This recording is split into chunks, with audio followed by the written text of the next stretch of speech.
기도하고 시작하겠습니다. 예. 하나님 감사합니다. 오늘도 저희들을 또 바이블 12 시간으로 모아주시니 감사합니다. 하나님의 말씀만이 우리의 살 길이요 또 생명길인 것을 고백합니다. 하나님의 말씀, 특히 이 성경 어떤 구조로 되어 있는지 또 어떻게 읽어가면 더 정확하게, 더 바르게 그리고 더 풍성하게 읽어낼 수 있을지 저희들이 함께 고민하면서 말씀 읽어갑니다. 오늘도 출애굽기 마무리하고 또 레위기 또 배워갑니다. 성령님 함께 해주셔서 깨닫는 지혜가 있게 해주시고 또 말씀 따라 살아가는 삶의 기쁨, 그 승리, 그 축복이 우리 모두의 것이 되게 하여 주옵소서. 이 한 시간 주께 의탁하옵고 예수님 이름으로 기도드립니다. 아멘. 아멘. 네. 어, 출애굽기 이게 마지막 커트인데 우리 창세기 마지막 커트가 뭐였는지 혹시 기억나시는 분 아마 잘 없을 텐데 혹시 계신가요? 창세기를 마무리하면서 제가 창세기에는 크게 네 가지 어, 사건과 네 족장 이야기로 구성되어 있잖아요. 그 네 족장의 이야기로 그러니까 마지막 족장 요셉 이야기로 이제 끝나게 되는데 그래서 창세기를 마무리하면서 창세기가 뭐 성경 전체가 그렇긴 하지만 특히 창세기 부분에 하나님의 창조를 말하는 책으로도 우리가 읽을 수 있지만 특히 디아스포라라는 개념. 디아는 멀리라는 뜻이고 스포라는 스프레드 이렇게 뿌린다라는 그 말의 어원이에요 다. 스포라. 어쨌든 멀리 흩어진 자들 그게 이제 디아스포라인데 바로 이 아브라함과 이삭과 야곱, 요셉 이런 족장들의 이야기들을 통해서 그 앞에는 이제 창세기 1장부터 11장까지는 하나님의 이제 창조의 이야기들이 많이 있지만 12장 이후부터 50장까지는 그 족장들의 이야기를 통해서 그래서 창세기를 마무리하면서 성경은 특히 창세기는 디아스포라를 가르쳐 주는 그러니까 우리가 아담도 그랬고 또 예수님도 그랬고 오늘 우리도 이렇게 흩어진 자들로 살아간다고 하는 거. 그래서 무득불 흩어진 자들도 있고 또 어떤 부름을 받아서 흩어져 간 사람들도 있지만 어쨌든 어떤 경우든 간에 내가 서 있는 이 땅, 낯선 땅일 수도 있고 떠나온 땅일 수도 있지만 이곳에서 하나님 나라를 넓혀가야 한다는 것이 창세기 벌써 시작부터 66권이잖아요. 성경 전체 66권 중에 첫 책인 창세기부터 벌써 그런 테마가 그런 주제가 흐르고 있다는 거. 예, 창세기를 마무리하면서 말씀드렸어요. 출애굽기를 마무리하면서는 출애굽기는 어떤 책이라고 그랬어요? 창세기가 하나님의 창조에 대한 것이 핵심 테마라고 한다면 출애굽기는 바- 구원. 구원이죠. 바로의 그 포갑 그 정치 포갑 통치 밑에서 노예 생활을 하면서 신음하던 이스라엘 백성들, 이 히브리 백성들을 하나님이 구원해 내셨다. 그죠? 애굽에서 탈출시켰다 하는 게 그 책 제목이 아예 그죠? 애굽 그 고생하던 땅에서 하나님이 꺼내 주셨다. 그래서 구원의 하나님을 잘 보여주고 있는 것이 이 출애굽기인 것을 말씀드렸어요. 그래서 앞에는 이제 구원의 과정이었다면 특히 25장 이후에서 40장 마지막 장까지는 성막에 대한 이야기를 통해서 하나님이 어떻게 그 광야에서 이스라엘 백성들을 약속의 땅 가나안까지 어떤 식으로 이끌어 가시고 늘 동행하시려고 하셨는가 그 노력 그것으로 주어진 말씀이 이 성막을 어떻게 만들어라 되게 상세하게 오다를 주시죠. 예, 그래서 그런 이야기들이 출애굽기에 흘러갔다는 말씀을 드렸고 그래서 출애굽기는 한편으로는 이 구원의 하나님에 대한 테마가 아주 분명하게 들어가 있는 그런 책이죠. 그런데 그걸 이제 한편으로 보면 동전의 이제 양면을 보아야 하듯이 동전의 양면이 있듯이 구원의 하나님은 이스라엘 백성들만을 특별히 더 뭐, 어? 사랑해가지고 이스라엘 백성들 외에는 다른 백성들은 사랑 안 하고 이스라엘 백성들만 사랑하겠다는 그 하나님이 아니라는 거죠. 이스라엘 백성은 물론 특별히 하나님이 선택하고 구원해 내셨지만 출애굽기를 가만히 읽어보면 하나님은 그냥 어떤 특정한 한 민족만 사랑하는 그런 아주 편협한 하나님이 아니라 온 인류를 사랑하시는 하나님이신 것을 알 수가 있어요. 그래서 출애굽기에서나 또 혹은 이제 우리가 계속 만나게 될 레위기나 뭐 민수기 이런 데서도 보면 이방 나그네들을 압제하지 말며 아랫줄에 있어요. 예. 모세의 법령에 외국인 거주자에 대한 배려가 있었다. 그래서 출애굽기 22장이나 또 레위기 19장, 그 외에도 출애굽기 12장, 민수기 9장 등의 이방 나그네를 압제하지 말고 그들을 학대하지 마라. 너희도 애굽 땅에서 나그네였지 않느냐.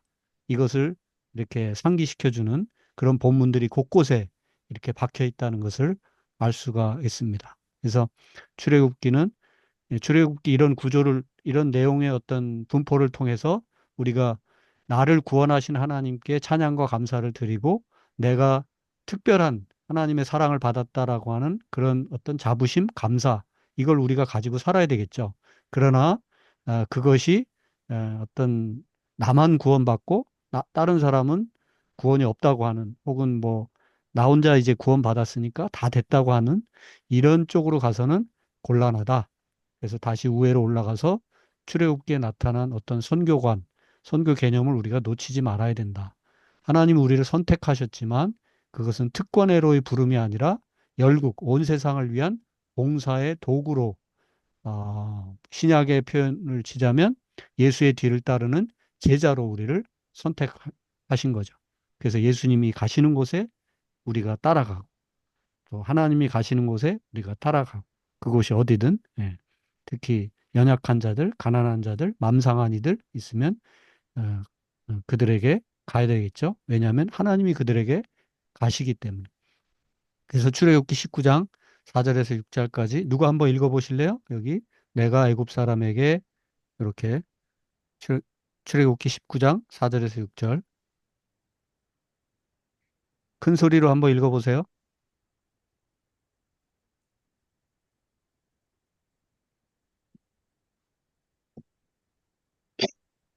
누군가 아무라도 내가 애굽 사람에게 어떻게 행하였음과 내가 어떻게 독수리 날개로 너희를 업어 내게로 인도하였음을 너희가 보았느니라. 세계가 다 내게 속하였나니 너희가 내 말을 잘 듣고 내 언약을 지키면 너희는 열국 중에서 내 소유가 되겠고 너희가 내게 대하여 제사장 나라가 되며 거룩한 백성이 되리라. 너는 이 말을 이스라엘 자손에게 전할지니라. 아멘. 예, 아멘. 그렇죠. 여기 보면 내가 너희를 업어서 구원해내고 광야로 이끌고 약속의 땅으로 이끌고 가고 하지만 결국 그런 과정 속에서 네가 잊지 말아야 될 것이 있는데 온 세계가 다 내게 속하였다.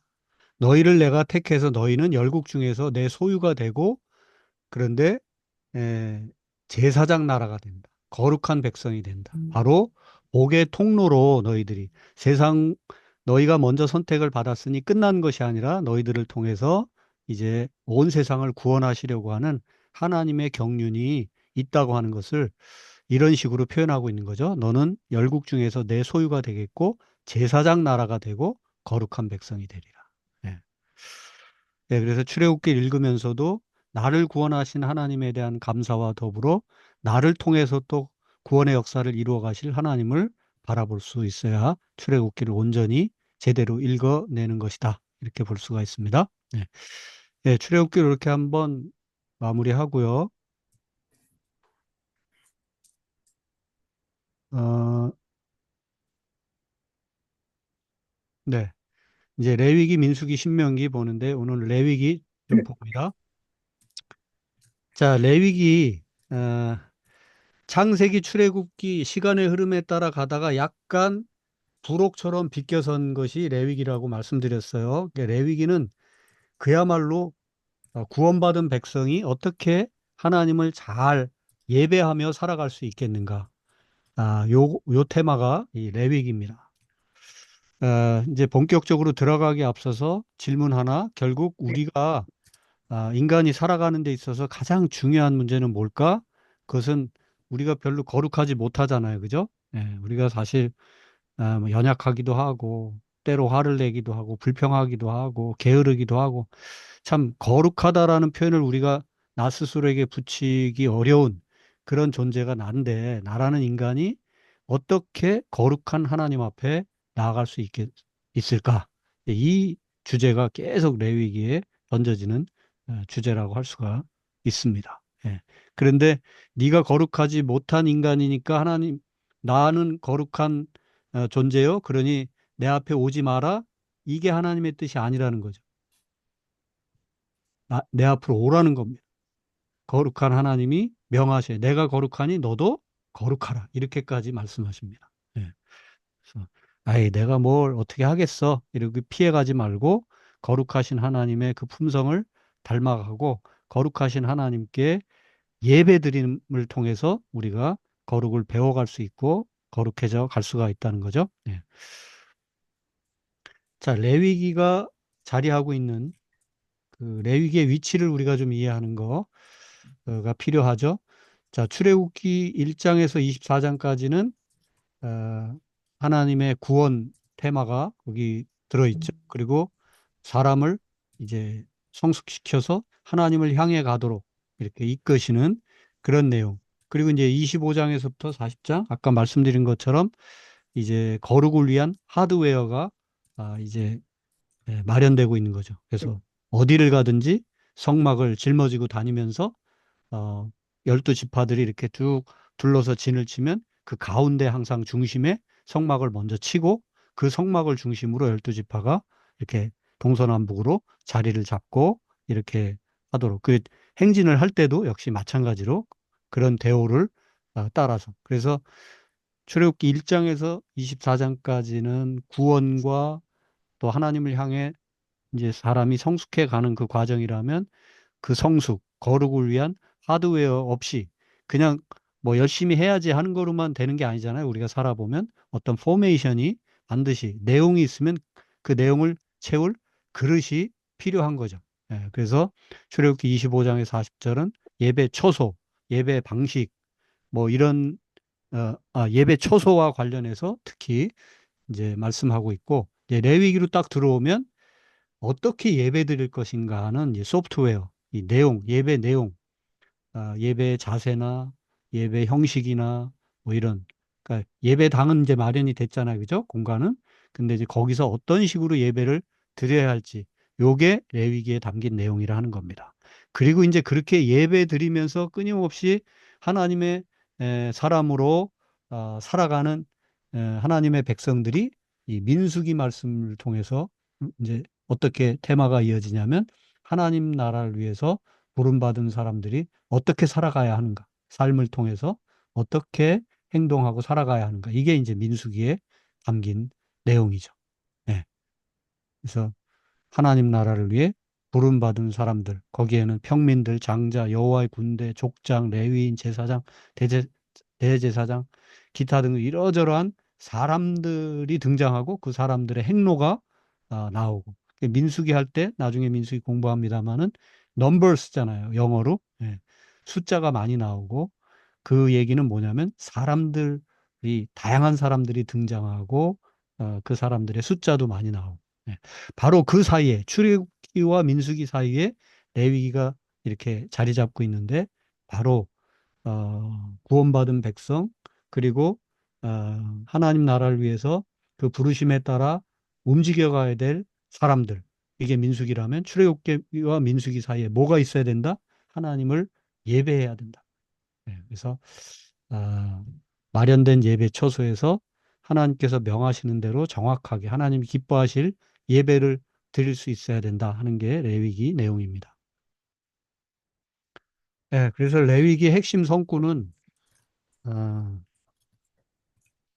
출애굽기는 핵심 성구를 출애굽기 3장에 있는 말씀으로 보았죠, 그죠? 예, 알고, 듣고 보고 알고, 뭐, 내려가서 건져 올리고, 어, 인도하여 데려가시고, 뭐, 이런 이 본문이 창세기 3장에 있는 본문이 핵심이라면 이 레위기 핵심 성구는 곳곳에 이 말이 등장합니다.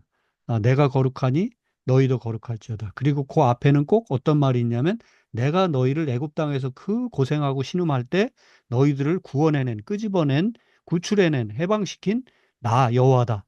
기억하라. 내가 거룩하니 너희도 거룩할지어다. 이렇게 거듭 말씀하시는데 레위기 11장, 19장, 또 20장, 또 22장 곳곳에서 이런 말씀이 반복되고 있죠. 예. 나는 여호와 너희의 하나님이라 내가 거룩하니 너희도 몸을 구별하여 거룩하게 하고 땅에 기는 길짐승으로 말미암아 스스로 더럽히지 말라. 나는 너희의 하나님이 되려고 너희를 애굽 땅에서 인도하여 낸 여호와라. 내가 거룩하니 너희도 거룩할지어다. 네. 이 거룩이라는 단어가 120회, 예, 120회, 그리고 약간 변화된 것까지 포함하면 152에 기록되고 있어요. 그 레위기는 진짜 거룩에 관한 책이다. 이렇게 이해하면 좋을 정도로요. 예, 거룩이라는 단어를 빼면 레위기는 무너집니다. 예.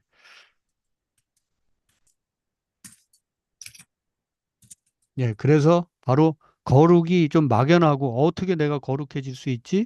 그런데 아니라는 거죠. 하나님 거룩하신 분을 예배하고 그분을 높여드림으로써 내가 거룩해질 수 있다는 거죠.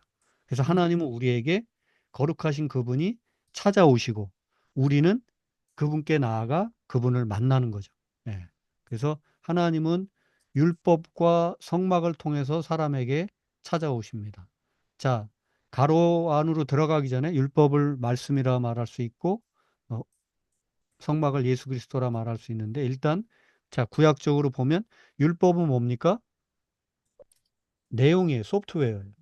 그리고 성막 하나의 하드웨어 공간이죠. 그죠? 예, 그래서 그게 이제 에, 우리로 이제 신약으로 오늘로 가져오면 하나님의 말씀이 우리에게 있어야 되고 그리고 예수 그리스도 역사 속에 오신 예수 그리스도 살아계신 성전 우리가 이 구약의 성막은 꼭 이렇게 천막을 치고 뭐 이렇게 해서 눈에 보이는 그 무엇이어야 했지만 지금 신약 시대의 성막은 이제 성전이 되었죠. 그 성전은 교회당 이 벽돌로 쌓은 이 건물이 아니에요. 그 건물은 그냥 건물이야. 교회당이야. 근데 바로 우리 사람들, 예수 그리스도를 구주로 고백한 사람들, 저와 여러분이 바로 성전이죠. 살아있는 성전입니다. 예, 구약으로 치면 성막이죠. 예. 그래서 말씀과 성막, 율법과 성막을 통해서 하나님은 어, 사람에게 찾아옵니다. 예.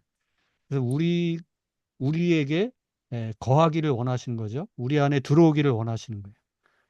그 사람은 나는 아무런 하나님께로 나아갈 수 있는 길, 방법이 없는데 예수 그리스도께서 구약에는 매번 제사 드릴 때마다 제물을 드려야 했죠. 예, 뭐 소를 잡고 염소를 잡고 뭐 양을 잡고 이랬어야 되는데 단 한 번에 더 이상 필요 없는 어, 속죄양, 희생양으로 예수님이 자신을 들이셔서 제물이 되셔서 우리가 이제 더 이상 짐승을 잡거나 그럴 일 없이 그리스도의 그 보혈의 은총으로 그리스도께서 내 죄를 대신 짊어지셨다라는 그 고백을 통해 우리가 성막으로 나아가 주의 전으로 나아가 하나님을 만나뵐 수 있는 거죠. 이 컨셉입니다. 거룩으로 나아가는 길은 바로 예배인데 하나님은 우리에게 말씀과 그리스도를 통해 찾아오시고 우리는 예수 그리스도 우리를 위해 죽으시고 다시 사신 그 그리스도를 통해서 성막에 소위 주 앞에 나아가서 하나님을 만나 뵈는 거죠. 예. 바로 이 내용이 레위기에 막 복잡하게 여러 가지 내용이 있는 것 같지만 계속 그 얘기를 이제 하고 있는 겁니다. 예. 예수 그리스도라는 표현은 없지만 결국은 그 얘기를 하고 싶어서 계속 레위기는 이런저런 말을 하고 있는 거죠. 예. 자, 그래서 레위기 요 숫자는 장수입니다. 그 레위기 이제 7장까지는 그 구약 시대 5가지 제사가 있었어요. 번제, 소제, 화목제, 속죄제, 속건제. 예. 그래서 1장에는 번제, 2장에는 소제에 관해서, 3장에는 화목제에 관해서, 4장, 5장은 속죄제, 5장에서 7장은 속건제. 이렇게 요거 알아두시면 좋아요. 5대 제사, 구약의 히브리인들, 이스라엘 백성들이 지내는 제사가 5가지가 있었는데, 5가지 방식이 있었는데, 이렇게 번제, 소제, 화목제, 속죄제, 속건제. 자세한 설명은 다음 카트에서 말씀드립니다. 그리고 이제 8장에서부터 27장, 이제 완전 끝장까지는 이제 소위 말해서 성결, 거룩에 대해서 나오는데, 제사장이 거룩해야 되고, 뭐 옷을 어떻게 입어야 되고, 어떻게 정결례를 해야 되고, 제사장 자신을 위한 제사는 어떻게 지내야 되고, 뭐 이런 얘기들. 그 다음에 이제 각 개인들이나 백성들을 거룩해지기 위해서 어떻게 해야 되는지가 11장 20에서 20장까지인데, 거기 사이에 16장은 이 온 백성들의 죄를 다 속죄하기 위해서 대제사장이 어떻게 해야 되는지, 그래서 16장은 대제사장 이야기가 나옵니다만은 이게 결코 대제사장 한 개인에 관한 얘기만은 아니고 개인과 백성이 어떻게 하면 성화되고 성결을 유지할 수 있을 것인가 하는 테마가 이 11장에서부터 20장까지 계속되고 있는 거죠. 예. 그리고 이제 성물을 어떤 거를 드릴 거며 그다음에 이제 이스라엘 백성들이 지켰던 몇몇 절기들이 있어요. 그런 절기에 대한 안내가 24장까지 있고 그다음에 이제 완전 끝자락 25장, 26, 27장에는 뭐 안식일, 안식년, 희년 이런 어, 법, 그 소위 안식법에 대한 이런저런 이야기들이 나오고 있습니다. 요게 이제 레위기의 기본 구조예요. 자, 그러면 이제 좀 들어가 봅시다. 자, 5대 제사가 번제, 소제, 화목제, 속죄제, 속건제라고 그랬죠? 자, 번제는 이 태울 번자예요. 그러니까 불로 태워드리는 제사입니다. 어, 소제는 가루, 곡식가루 등으로 드리는 제사입니다. 그 다음에 이제 화목제는 나무 목자가 아니고 우리 친교할 때 화목하다 할 때 그 화목으로 생각하시면 돼요. 그래서 요거는 소재도 사용이 되는데 이제 번제 소재는 약간 그 드리는 방법으로 번제 소재가 나눠지고 그 다음에 이제 물론 목적도 좀 다릅니다. 번제는 자신의 생명 전체를 하나님께 헌신한다, 드린다라는 의미가 있는 것이 번제고요. 소제는 자기의 재산의 일부를 난 하나님께 드립니다라고 할 때 이 소제를 드립니다. 그래서 곡식가루나 뭐 기름, 향, 뭐 전을 붙이거나 뭐 이렇게 해가지고 드리는 거고요. 화목제는 뭐냐면 감사거리가 있거나 어떤 서원, 약속할 거리가 있거나 그 다음에 누가 뭘 하지 않았지만 내가 자원해서 뭔가를 하나님 앞에 하겠습니다. 이런 제사를 드릴 때 화목제를 드려요. 그래서 이 화목제는 역시 소제와 일부분 겹치는데 중요한 거는 화목제는 제사장과 그 제물을 바치는 예배 드리는 본인과 제사장이 제물을 함께 나눠 먹어요. 다른 것들은 제사를 드리는 자들이 뭘 먹거나 제사장과 함께 나눠 먹거나 그런 게 없는데 그야말로 이 화목제는 제사장과 제물 바치는 사람이 그리고 그 가족들과 이웃이 함께 나눠 먹습니다. 예. 그게 화목제고 그러니까 오늘날 우리 교회가 어떻게 보면 화목제도 드리는데 우리는 주일날 1시간 예배 드린 뒤에 테스트배로 와서 성도들이 준비한 애찬을 나누죠. 그죠? 예. 그게 마치 저는 그렇게 생각해요. 화목제. 그래서 1시간 예배를 통해서 기본적으로 번제와 소제 이런 것들이 드려졌다면 이제 예배 후에 애찬을 통해서 화목제가 드려진다. 이렇게 볼 수가 있습니다. 또 사실 1시간 예배 안에도 화목제 요소가 있어요. 제가 일부러 항상 광고 시간에 광고 드립니다. 이렇게 말씀드리지 않고 자, 성도의 교제를 나누겠습니다 하면서 앞뒤 좌우에 계신 분들과 인사를 나누게 하고 뭐 사랑합니다. 평안하셨습니까? 뭐 이렇게 좋아 보이십니다. 이런 인사를 잠깐이지만 나누는 것은 그 한 시간 예배 가운데 앞에는 말씀 듣고 우리 자신의 뭐 죄를 고백하고 이런 시간들이 뭐 번제, 소제 혹은 뒤에 나올 속죄제, 뭐 속건제 이런 요소일 수 있지만 반드시 한 시간의 예배 안에 성도의 교제가 있으면 그게 이제 화목제, 구약의 화목제의 정신이 거기 들어있는 거다. 이렇게 이해하시면 좋습니다. 예. 그 다음에 이제 이 속죄제와 속건제는 말이 비슷한데 속죄제는 하나님 앞에 죄 지은 거 털어버리려고 할 때 용서받기를 원합니다. 할 때 드리는 제사가 속죄제고요. 속건제는 사람들끼리 내가 누군가한테 뭐 상해를 입혔거나 혹은 뭐 빚을 졌는데 못 갚았거나 뭐 이제 이렇게 뭐 사람 간의 문제가 생겼을 때 그것을 보상하기 위해서 내 실수나 잘못한 것을 하나님 앞에 잘못했습니다. 내가 A라는 친구한테 뭐 만 원을 10만 원을 꿨는데 한 달이 되도록 못 갚았습니다. 이제 5분의 1을 더해서 그러면 12만 원이죠. 12만 원을 내가 내 친구에게 빨리 갚겠습니다 하면서 하나님 앞에 고백하고 예배 드릴 때 그때 제물 바치는 그 예배가 속건제입니다. 제사가. 예. 그래서 이제 좀 의미를 그 각 제사에 담긴 의미를 보자면 번제는 하나님 앞에 내가 전적으로 나 자신을 드립니다. 모든 걸 다 태워야 되니까 복종의 의미가 있고 소제는 내 거를 하나님 앞에 제산을 바치는 거잖아요. 그래서 봉사의 컨셉이 있고 화목제는 이제 제사장과 나 이웃들 가족들이 함께 제물을 나눠 먹는 거니까 이제 평안의 컨셉이 있는 거죠.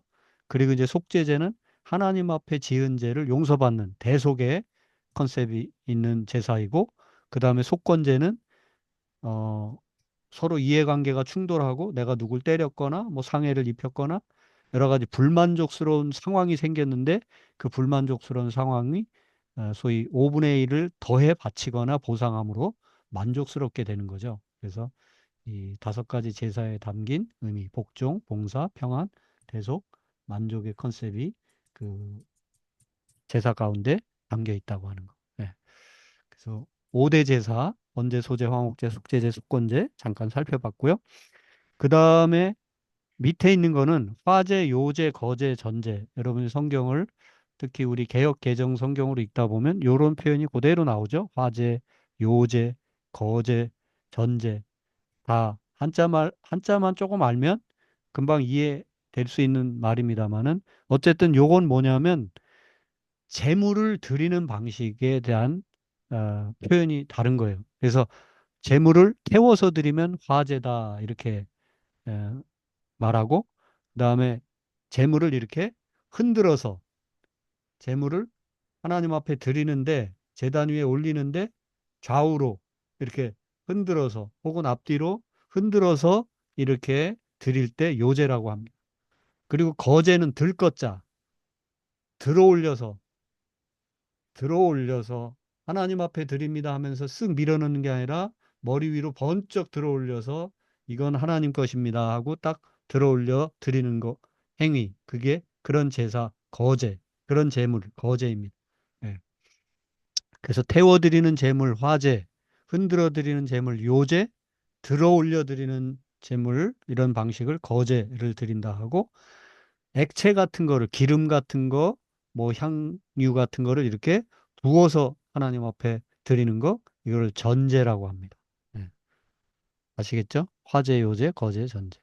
이런 것들만 알아도 레위기를 읽어갈 때 좀 쉽게 이렇게 읽으실 수가 있어요. 네.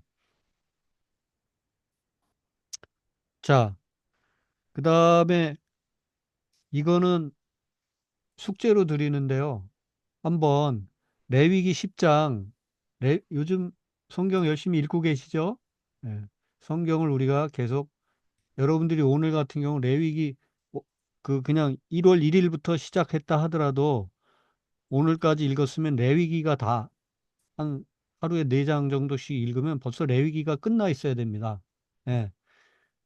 그런데 어쨌든 아무리 천천히 읽었어도 레위기 10장을 여러분들이 벌써 통과했어야 하는데 레위기 10장을 읽다 보면 반드시 질문이 생길 거라고 저는 생각합니다. 그래서 레위기 10장 16절에서 20절 본문을 다시 한번 읽어보시고 그 관련돼서 레위기 4장 또 6장 25절에서 30절들을 참고해 가시면서 속죄제에도 네 종류의 속죄제가 있구나. 4장에 이제 그런 내용들이 나오거든요. 예. 그런 내용들하고 그다음에 이 아비의 마음과 또 하나님의 마음 그런 것들을 참고하셔서 다음 주에는 여러분들이 레위기 10장 16절에서 20절 말씀은 이런 내용으로 제가 이해했습니다 하고 뭐 종이에 안 쓰셔도 되는데 공부를 한번 나름대로 본문을 다시 치밀하게 읽어보시면서 레위기 10장 16절에서 20절까지의 말씀의 정확한 의미를 한번 알아오시고 다음 시간에 이렇게 서로 좀 나누는 시간이 되었으면 좋겠습니다. 예, 오늘 제가 이걸 설명드리지 않고요. 이거 얼핏 보면 어떻게 힌트를 얻어서 본문의 뜻을 찾아가야 하는지는 이 힌트를 살짝 드려놨죠. 예, 한번 이제 본문을 찾아서 읽고 연구하는 거는 여러분들이 직접 해보시기 바랍니다. 네. 자, 그래서 이제 레위기가 여러 가지 제사법 뭐 이런 것들이 상세하게 이렇게 명시적으로 하나님 명령을 주고 계시는데 예배의 원리를 우리가 먼저 생각해야 되겠죠. 결국 레위기를 통해서 우리가 배우는 예배의 원리는 내 멋대로 드려서는 곤란하다.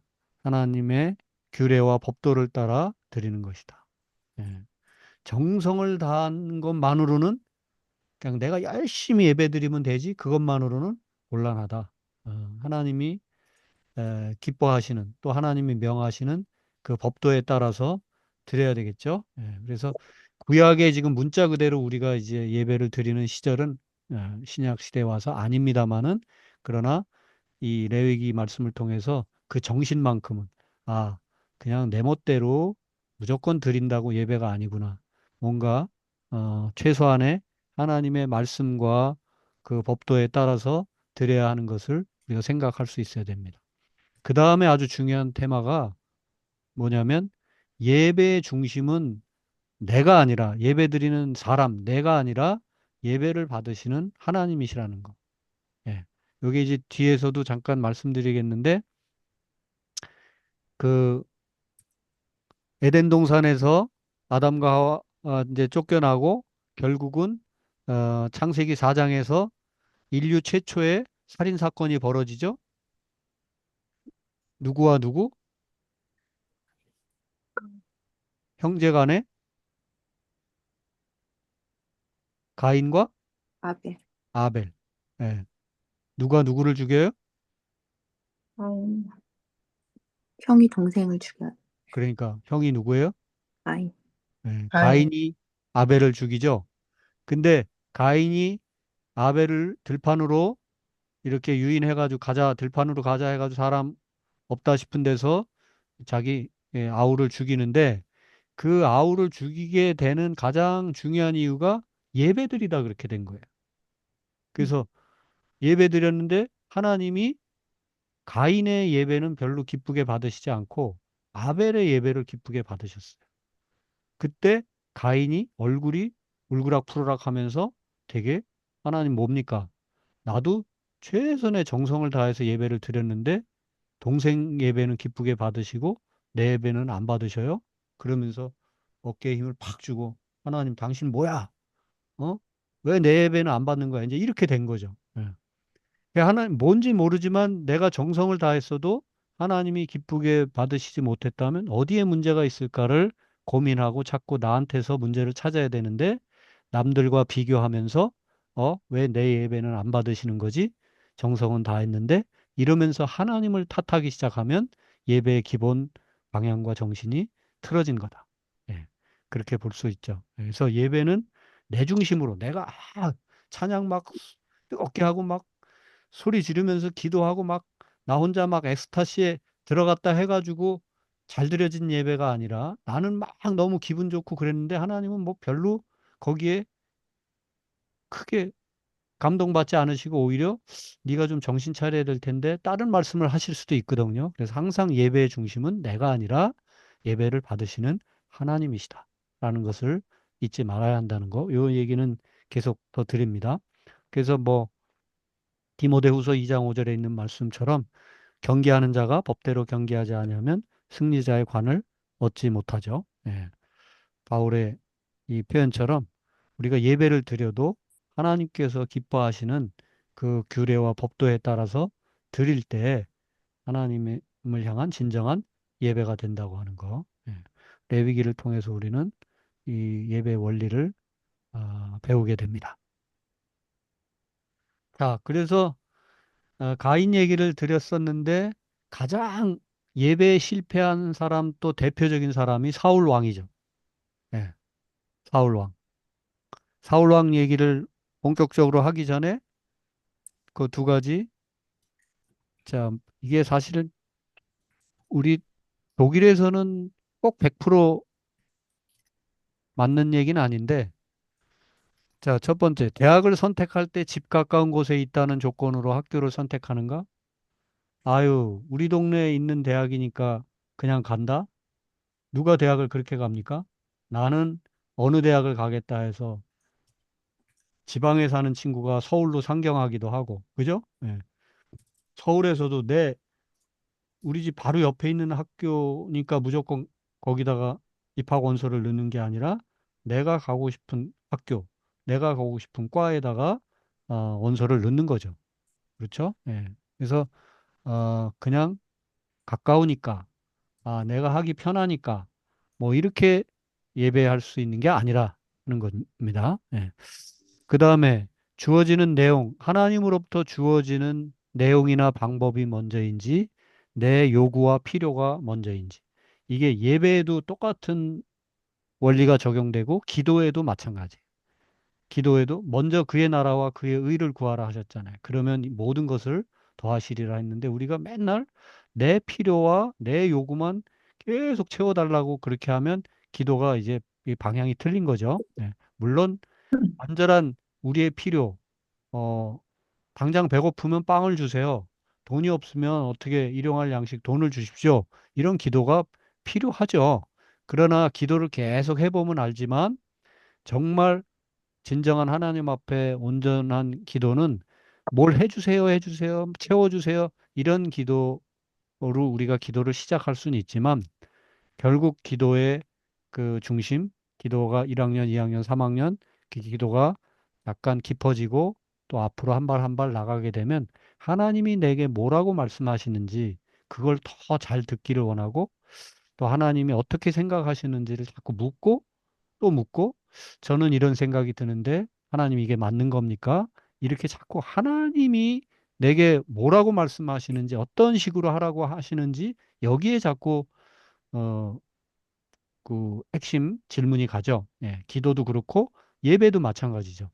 어떻게 하나님이 말씀하시는지 또 하나님이 영화롭게 되고 하나님의 영광이 드러나게 될지 이게 우선이지 내가 필요한 것을 채우기 위하고 내 기분 좋기 위한 것이 예배의 우선이 아니라는 거. 예. 예, 그래서 사울 예배를 이제 하나 예로 들면 사울이 예배를 실패한 대표적인 사람인데 사울이 예배에 실패한 원인은 뭔가? 사무엘상 15장 20절 이하에서 24절까지가 있고요. 다음 커트 같이 읽어볼게요. 그리고 이러한 사무엘상 15장에 나오는 예배 실패의 전조가 벌써 사무엘상 13장에서부터 이미 나오고 있는데 사무엘상 13장에 보면 블레셋과 싸움이 벌어졌는데 싸움에서 이겨야 되겠죠. 그죠? 예, 이겨야 되는 건 맞아. 그런데 이기기 위해서 예배를 드리고 나가서 싸워야 이길 것 같아서 예배를 드려야 되는데 사무엘이 약속한 시간에 오질 않는 거예요. 그렇다고 사울 왕이 자기가 예배를 주관할 사람이 아니에요. 왕이 예배를 주관하는 법은 없어요. 제사장이 다 예배는 주관하는 거죠. 그런데 급하니까 전쟁엔 이겨야 되겠고 그러니까 자기가 그냥 예배를 드려버린 거예요. 근데 예배가 끝날 때 되니까 사무엘이 도착했죠. 예. 자, 내 시간에 제사장이 내가 기대하는 시간에 제사장이 오지 않는다 해서 내 멋대로 예배 드릴 수 없다는 겁니다. 제사장이 사무엘이 늦게 왔다 하는 얘기는 내가 지금 막 필요한데 하나님이 조금 뭐 눈 감고 계시고 입을 다물고 계신 것 같다 해가지고 내가 함부로 하나님의 귀를 열고 입을 벌리고 그렇게 해서는 안 된다 하는 그런 말씀이죠. 예. 자, 그래서 실패의 원인, 어, 블레셋과의 싸움에서는 그렇게 자기 멋대로 예배를 드리더니 이제 사무엘상 15장에서는 어떤 내용이냐면 어, 아말렉과 전투를 벌이죠. 예, 그런데 전투를 벌이면 거기 전리품들을 하나님께서 다 진멸하라고 그렇게 오더를 내리셨는데 전리품 중에 좋은 것들을 다 빼돌리고 그렇게 어, 소위 하나님의 말씀을 듣지 않은 거예요. 예, 순종하지 않은 거죠. 그러면서 나중에 사무엘이 뭐라고 와서 지적하니까 아이고 좋은 것으로 하나님께 예배드리려고 한 것이다. 이런 식으로 핑계를 대죠. 그리고 또 그러니까 두 가지 핑계를 대는데 하나는 좋은 것으로 하나님께 제사하려고 했던 거다. 근데 하나님이 좋은 것으로 언제 그 하라고 그거 원하시는 게 아니에요. 순종을 하나님은 기대하셨던 거고. 그 다음에 또 하나는 내가 하나님 말씀보다는 자기가 내가 백성을 두려워하여 그들의 말을 청종하였다고. 자기 스스로 자기의 문제가 뭔지를 사울이 자기 입을 열어서 말하죠. 백성들이 아무리 어떤 요구를 해도 하나님이 말씀하신 것이 더 우선인데 백성들의 눈치 보다가 결국 이렇게 일을 그르치게 되는 거죠. 자, 요 본문을 누가 한번 제가 지금 대충 설명을 드렸는데 누가 한번 큰 소리로 읽어보세요.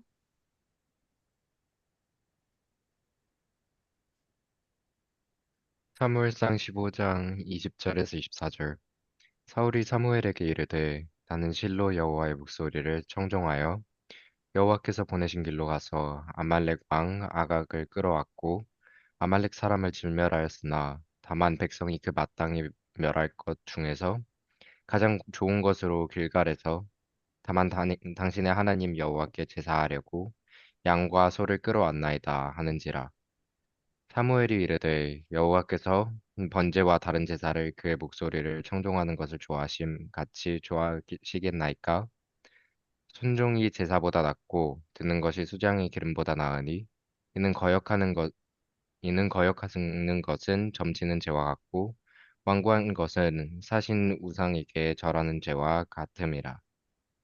왕이 여호와의 말씀을 버렸으므로 여호와께도 왕을 버려 왕이 되지 못하게 하셨나이다 하니 사울이 사무엘 왕에게 이르되 내가 범죄하였나이다.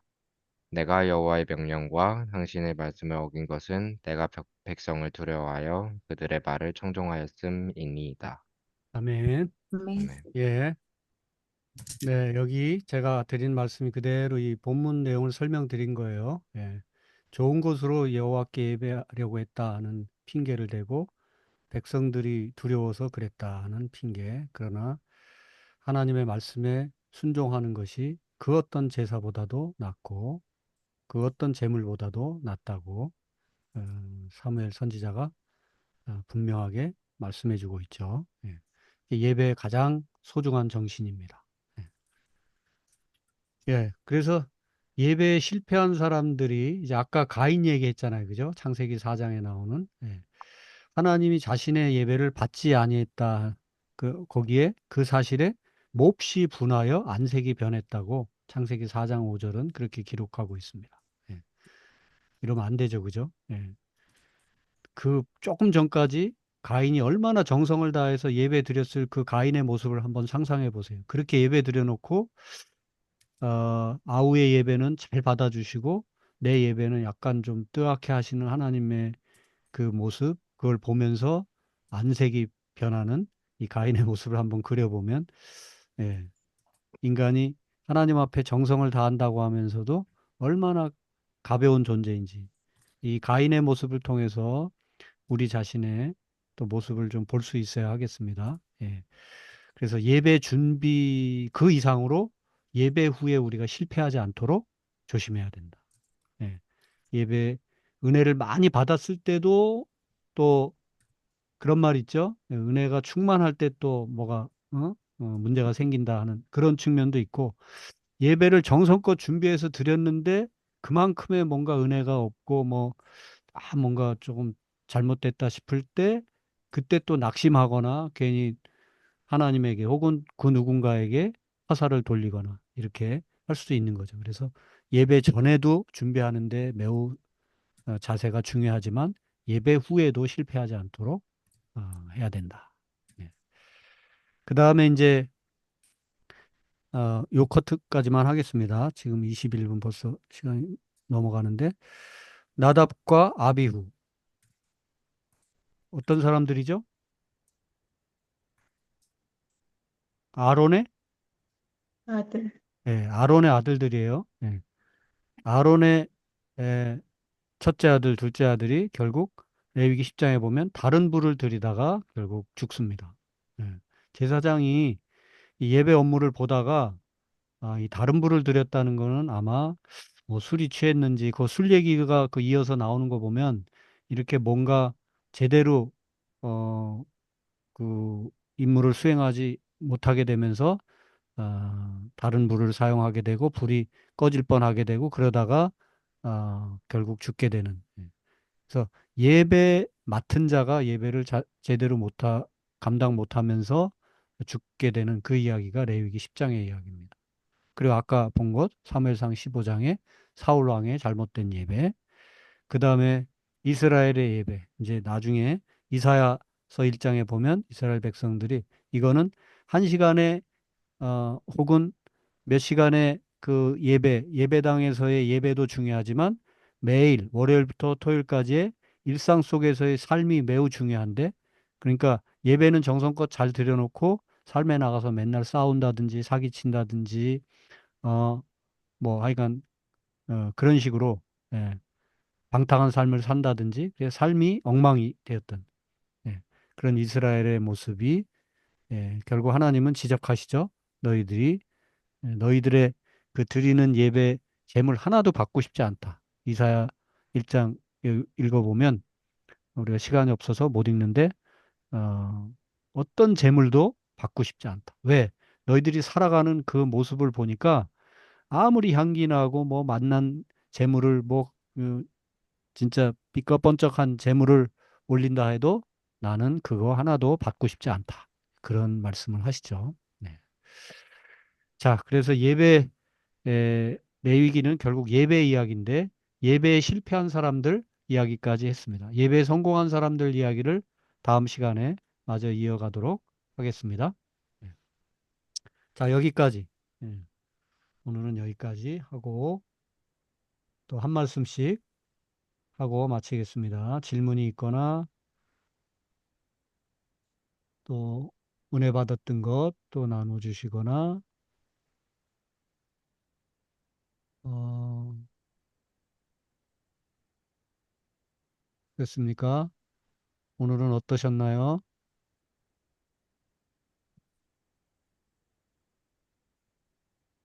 가능하면 한 분씩 다 짧게라도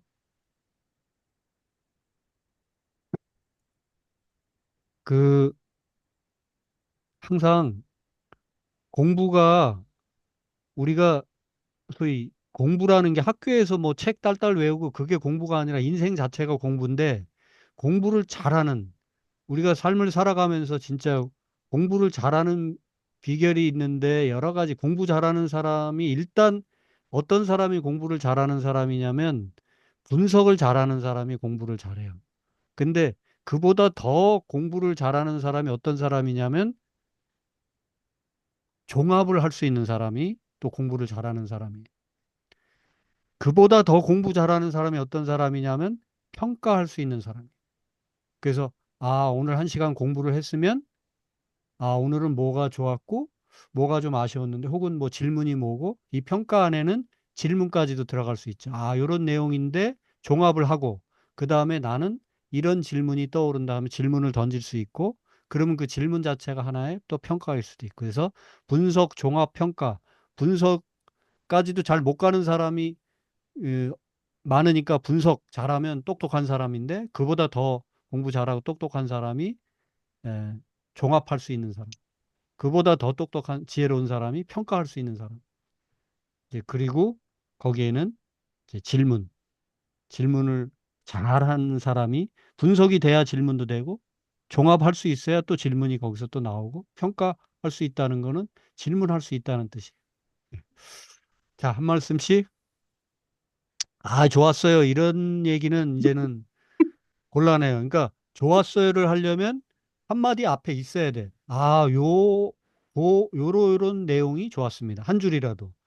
뭐에 대해서 배워서 좋았습니다. 아, 요런 걸 말씀해 주셔서 좋았고, 그 다음에 요런 의문사항이 있습니다. 뭐 이런 식으로 질문할 수 있고. 자, 미정 사모님 네. 웃으시는데. 저는 오늘 좀 예배에 대해서 많이 생각하게 됐어요. 예배에 대해 배웠기 때문이기도 한데, 그러면서 제가 좀, 주일 예배를 잘 준비되기 위해서 네. 예배에 좀 일상생활 속에서의 예배를 잘 드려 나가야겠다. 그런 생각을 했습니다. 네. 오늘 일상의 예배 그런 테마까지는 못 나갔는데 사실은 그 이런저런 예배 관련 얘기를 하면서 사모님은 들으면서 한 시간의 예배도 주일날 예배도 중요하지만 일상 속에 예배를 회복해야 되겠다 이런 생각을 하셨다는 예, 네, 감사합니다. 예, 차드 최우민 네, 저는 이 예배에 실패한 사람들의 예시들을 보면서 제 예배는 제가 스스로 드린 예배는 어떤지 좀 생각한 시간이 된 것 같습니다. 그래. 이 예배뿐만 아니라 제가 드린 기도 자체가 어, 하나님께서 들어주시지 않는다고 생각이 되면 저 또한 가인처럼 몹시 분해하고 분하게 생각하고 그랬는지 아니면 정말 거기에 하나님의 뜻이 있을지 그런 거를 좀 생각하게 된 것 같습니다. 오케이 좋았어요. 예, 지음이는 어땠어?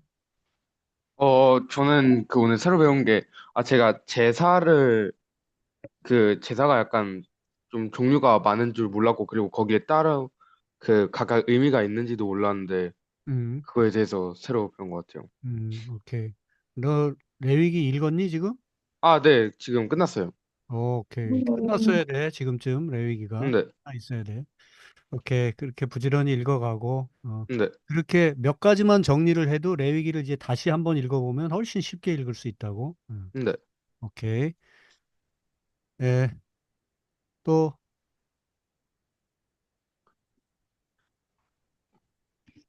민경웅 집사님, 이분 움직이시는데 소리는 안 나고 있습니다.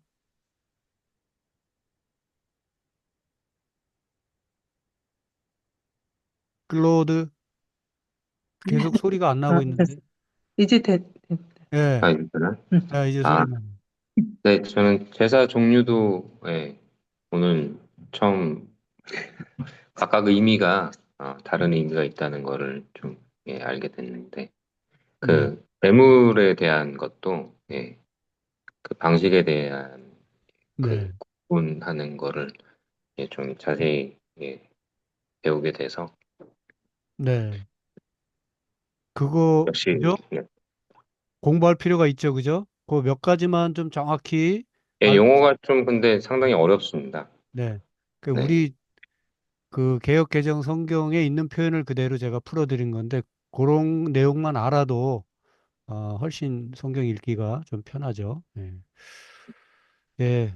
김혜경 집사님, 네, 저는 예배의 중심은 예배 드리는 사람이 아니라 네, 예배를 받으시는 하나님이다.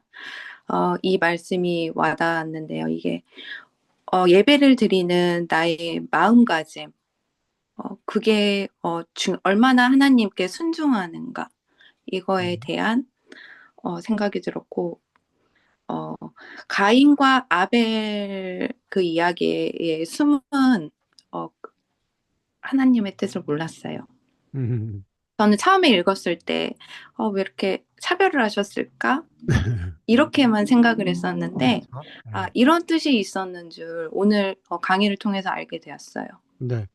네. 그 가인과 아벨 이야기를 길게 드리진 못했는데 그 많은 목사님들이 그 뭐 재물을 아벨의 재물은 옳았고 가인의 재물이 틀렸고 그런 식으로 설명하는 경우들이 많은데 말씀을 완전 잘못 읽은 거예요. 그게 아니고 재물이 어떤 종류냐 그 문제가 아니라 지금 말씀하신 것처럼 우리가 정성을 다했지만 가인은 가인대로 또 아벨은 아벨대로 뭔가 정성을 다한 것 같은데 하나님 보실 때는 뭔가 다른 게 있었던 거죠. 우리가 드리는 예배가 그렇다는 거예요. 그러면 하나님 중심으로 이제 생각을 해야 되는데 내가 최선을 다했으니까 아니다. 하나님은 당연히 받으셔야 된다.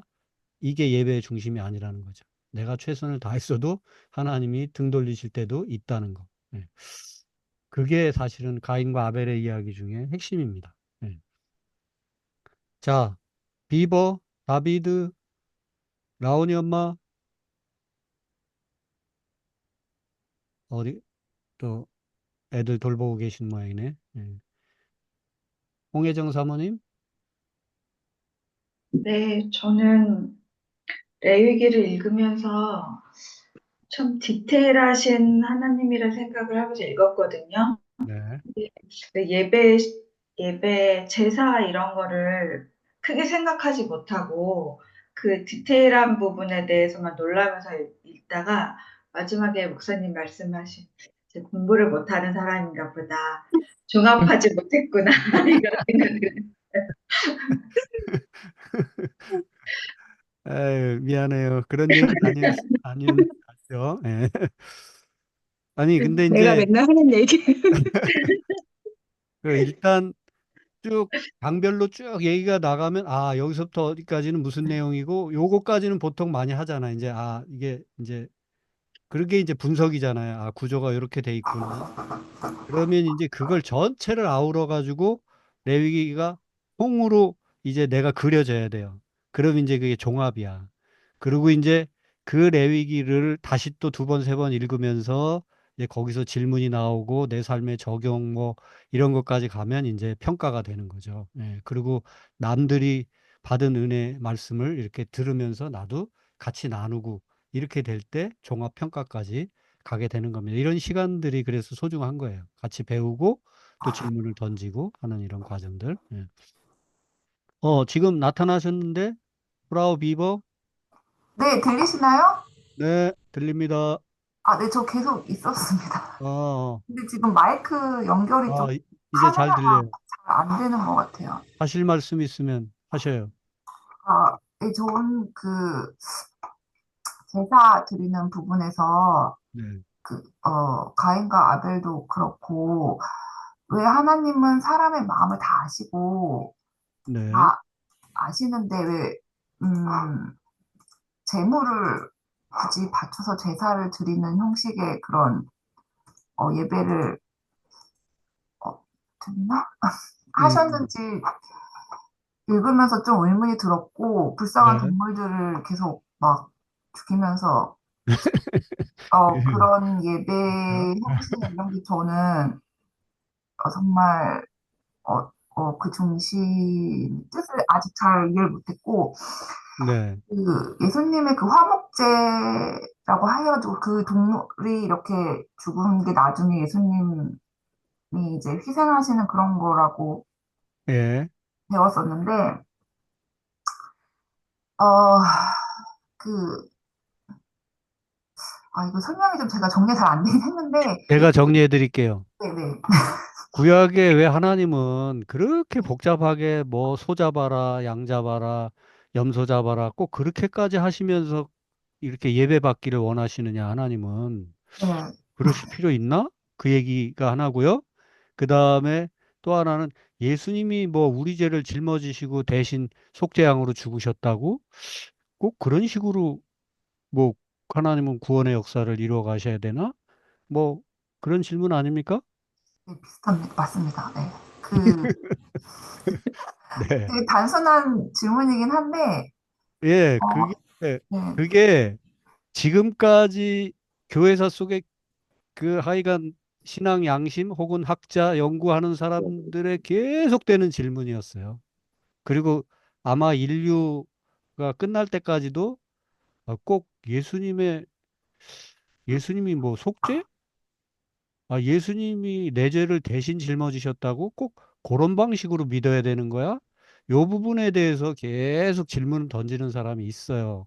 그거, 그거 답을 스스로 찾아야 돼요, 사실은. 그, 어, 자, 지금 그 얘기를 아주 이제 핵심을 매번 보니까 라온이 엄마가 질문을 잘하셔. 생각이 깊다는 뜻이야. 그죠? 그래서 이 질문에 대한 답을 공통의 과제로 지금 제가 여기서 뭐 한두 마디 어떤 말로 다 이렇게 설명드리기는 쉽지 않고요. 한번 각자 지금 제가 그 프라우 비버가 하고 싶은 질문을 두 가지로 요약해서 이렇게 사실은 한 가지인데 이렇게 분리해서 질문하자면 그렇게 두 가지 질문이 될 수 있는데 그것에 대해서 나는 어떤 식으로 어, 프라우 비버에게 답해주고 싶다라는 것도 한번 아까 낸 숙제에다가 덧붙여서 한번 생각을 해보시고 다음 시간엔 조금 요거를 약간의 시간을 두고 나눴으면 좋겠어요. 지금 벌써 37분이기 때문에 그냥 구약에 관한 얘기만 잠깐 드리자면 힌트로 드리자면 모든 것이 이 재물뿐만 아니라 구약을 읽을 때는 그 당시 사회가 어떤 사회였는가를 우리가 기본적으로 전제하고 읽어야 되죠. 성경이 하늘에서 붕 떨어진 지금 나에게 주어진 책이 아니라 수천 년 전에 그 인간들이 살아가던 그 내용들을 그대로 다 담아서 우리가 사실은 뭐 이스라엘 백성들까지 안 가더라도 우리 조선시대 뭐 일제시대 조금만 우리 할아버지 할머니 시대로만 돌아가도 이렇게 다 뭐 물 떠놓고 뭐 하여간 뭐 떡하고 제사 하여간 뭘 한다 고사 지내고 제사 지내고 하면 얼마나 정성을 들여서 그렇게 해요. 해야 되고 그 유교 안에서도 이런저런 절차들이 있잖아요. 아마 그런 문화들을 이스라엘 백성들이 살아가던 몇천 년 전에 그 사회상도 여전히 그런 사회를 벗어나지 못하고 있는 사회였는데 하나님은 거기다 대놓고 아무것도 하지 말고 나는 모든 걸 다 아니까 그냥 나한테 마음으로 예배 잘 드리면 돼. 마음으로 기도 잘 하면 돼. 이렇게 말씀하실 수 있는 하나님이 아니죠. 하나님은 언제나 문화 속에 함께 하시고 역사 속에 함께 하시고 시대 상황 속에 그들의 언어로 이해할 만한 언어로 만나 주시고 함께 하시는 하나님이에요. 자, 그 정도 살짝 힌트 드리고 그래도 이게 전부의 답일 수는 없고 그리고 예수님까지 지금 다 끌고 들어온 질문이니까 한번 여기에 대해서 여러분들이 한번 더 고민해 보시고 다음 시간에 우리 함께 나누면 좋겠습니다. 예. 자, 이제 창문을 닫으려고 하는데 그래도 한마디 나는 하고 가야 되겠습니다 하는 분 있으면 한번 하시고 마감하겠습니다. 박, 박경 집사님?